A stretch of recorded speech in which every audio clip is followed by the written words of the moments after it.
Hey guys, welcome back to another episode of Garden to Table. Today we're making Southern tomato gravy. I've already made one of these videos where we used tomatoes that we had put up in the freezer, but TJ has been after me to make some more tomato gravy using the fresh tomatoes. And so what we've done, we've gone ahead and sliced them and diced them. I do peel the tomatoes. That's personal preference. And we've got them diced up, and I've got it in a strainer because I want to separate out the juice, because that's what we're going to use to make the base of the tomato gravy. You can also use canned tomatoes.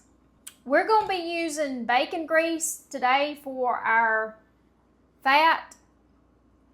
So we're going to go ahead and spoon that over into the skillet and let that be heating up.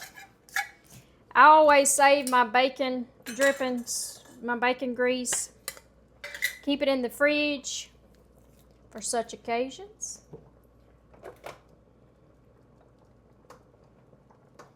We've had a lot going on. I've made a peach cobbler, filmed that. You guys can check that video out. Geez, that's a good full course meal. Peas, fresh field corn, rice. Yeah, and you left me. You went outside to fry the pork chops. I've been frying pork chops and stewing tomatoes from the garden. Yeah, this time of the year it's a never-ending cycle on the garden, but that's the way we like it. All right, we're gonna let that heat up and melt down. Okay, we've got our bacon grease melted down, and I know that this probably aggravates a lot of people, but I do not measure. I never measure anything. I just used eyeball and experience. But you just want enough grease, whether you're using bacon grease, whether you're using butter. If you're using butter, you want to use unsalted pure butter. Or you can use grease drippings from whatever meat you're cooking. But he was doing it in the deep fryer outside, and that's a little hard to get us some grease and dip it over in a bowl and bring it in. So we're using the bacon grease, and we're going to turn it down just a little bit. This is just all-purpose flour. We're just going to sprinkle that in. I'm going to make a mess. This is this is it. This is a third of a cup. Now, we may not use it all. We may add some more, but just to give you kind of an idea. We'll go ahead and use a whole third of a cup. Again, that's going to depend on how much grease you've got in your pan. You're going to want to almost brown that, almost to the point of burning it. I just rely on the color and the texture.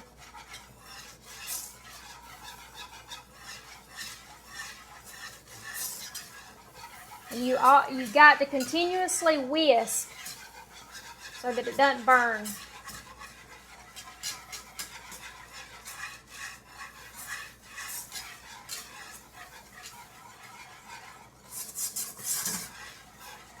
All right, we're going to turn it down to medium heat.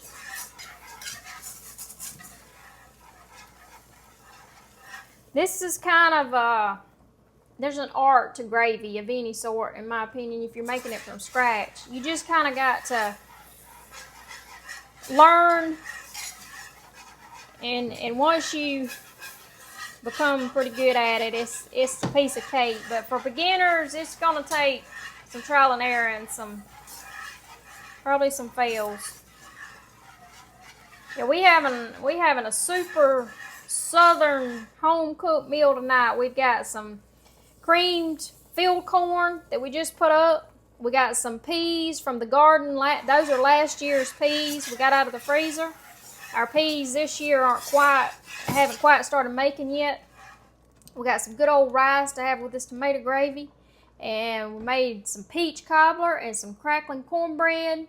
And TJ's been out there frying some good old pork chops. Okay, we're going to add our liquid now. This is what we've drained off our fresh tomatoes.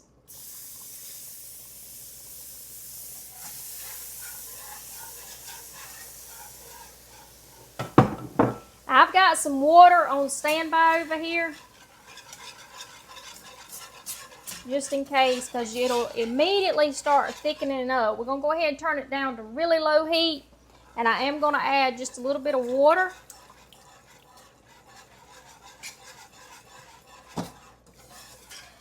Again, this is just experience of knowing the consistency. I wish y'all could smell this. Yeah, smell-o-vision. That bacon grease is just going to really give it a full flavor.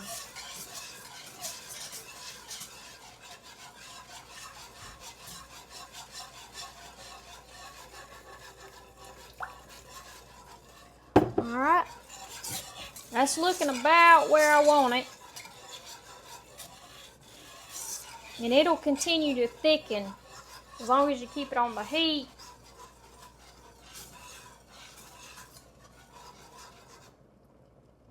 Alright, and we're going to go ahead and add our fresh tomatoes. Come out the garden today. Yes, they did. He's also out there blanching and peeling and getting ready to put up another batch in the freezer. We're trying to multitask this afternoon. We're about to overload our wagon. Just gonna stir that in. That's a good thing about a relationship like we have. Everything works together. We know it. That's right. Teamwork makes the dream work. All right, we're gonna add a little bit of salt and a little bit of pepper.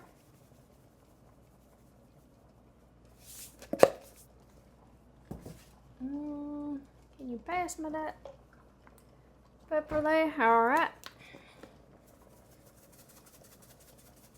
We like a lot of black pepper. Now we still have this on really low heat, and we're just going to let this slowly simmer and kind of cook down those fresh tomatoes.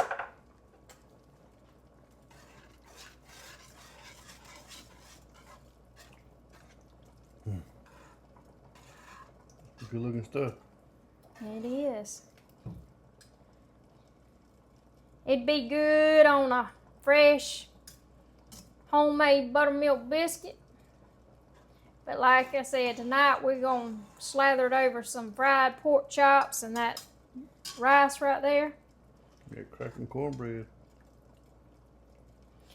But we're going to let that simmer. And you can cover it because you don't want to reduce down your liquid. So once it starts simmering, go ahead and cover it. Again, you wouldn't have to do this. You just want to heat it through if you're using canned tomatoes.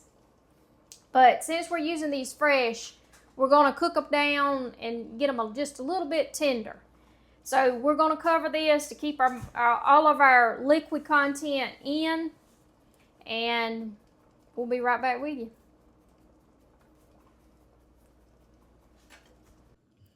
All right, guys, that about wraps it up. Garden fresh tomato gravy the Southern way.